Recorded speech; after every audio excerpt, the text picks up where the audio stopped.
Top 5 worst teams in the NBA. The NBA is one of the toughest sports leagues out there. It has the highest level of talent of any basketball competition in the world, and obviously in a league like this, there's not enough star players to go around for everybody. Every team has their ups and downs, but some just can't catch a break. In this video, we'll overview the top 5 worst teams in the NBA right now. New York Knicks. The New York Knicks have been around the bottom of the league for a while, and they aren't showing too many signs of turning that around and taking the franchise in a different direction. While the Knicks did technically improve during the 2019 season before it was suspended, it wasn't by a very big margin. They had 17 wins the season prior, and while they had more wins in less games this year, with 21 in total, but that's only a .318 winning percentage, and it's not good enough to keep the Knicks out of the top 10 when the NBA draft comes rolling around again. Also, the Knicks made waves when they announced their new head coach would be former Bulls head man Tom Thibodeau. He was the coach of the year in 2011 when he led the Bulls to 62 wins during the regular season. But just like the Bulls fell off after Derrick Rose was injured, Thibodeau hasn't reached the same heights as a head coach.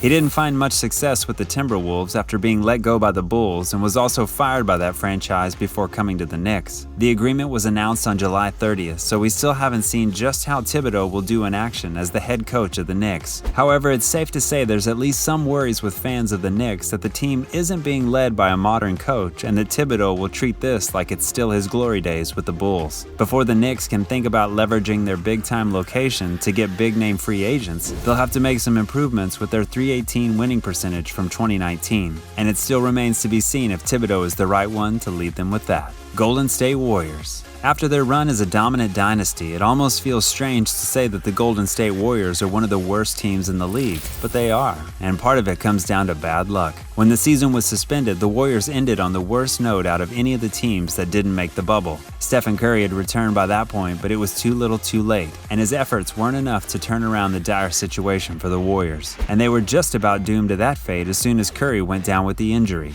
How did things get bad in the first place? Well, the Warriors were put in a bad spot all the way back during the finals last season. Not only did they lose against the Raptors, but Klay Thompson also tore his ACL and his recovery wasn't complete by the time the season started. Most of the pressure fell on Stephen Curry, who was injured not too long into the season and put out long term. The team added Andrew Wiggins, but that wasn't enough to turn around their fates and keep them from finishing with the worst record. The Warriors have a lot of talent on their team still, but they deserve a spot on our list because they have so much uncertainty going into the 2020-21 season. Cleveland Cavaliers. Ever since LeBron James came into the league, the Cleveland Cavaliers have lived and died with him as their star player. The Cavs tend to be one of the best players in the East when LeBron is with them, and when they aren't, they usually aren't that great. Even when Kyrie Irving was with the team but not LeBron, they couldn't make it into the playoffs. Now that the Cavs once again have no LeBron, you can expect their results to stay near the bottom of the league for a while until they figure out how to rebuild. The Cavs didn't have too much of a contingency plan ready if LeBron did leave, and now that he's in Los Angeles, they have a roster that could really use some more big-name players. The Cavs have a history of landing first overall picks in the lottery, however, and if they manage to get another one and secure a big-name college talent, they might be able to climb out of the basement of the league in 2020. Charlotte Hornets. The Hornets are another team that's here because their best player walked away. In the case of the Hornets, they lost more than one of their best players. Kemba Walker and Jeremy Lamb are both off the team, after Walker was arguably the face of the team from 2011 to 2019, the last year he played in Charlotte. And it doesn't help that they have some non-producing players that really should be doing more, such as Nicholas Batum, who is offering abysmal production for the amount that the Hornets are paying him. But Batum's contract still has a few years left, and the Hornets as a whole probably have a few years before they will have bounced back. Detroit Pistons. The Pistons started the Blake Griffin experiment to get better, but this has only left the team with a huge contract for a player that's falling off production-wise and will remain with them for years to come. They won't be able to find a trade partner to get rid of Griffin that way, thanks to the size of this contract. They have some young talent, but it's not enough to bring their win projection up from the bottom of the league, and don't expect their veterans to lead the team in bouncing back. If you're a Pistons fan, your best bet now is probably just waiting for the draft lottery and seeing if the Pistons can land a big talent from college that will speed up their rebuilding process. Thanks for watching. Be sure to leave a like, comment below, and subscribe to our channel.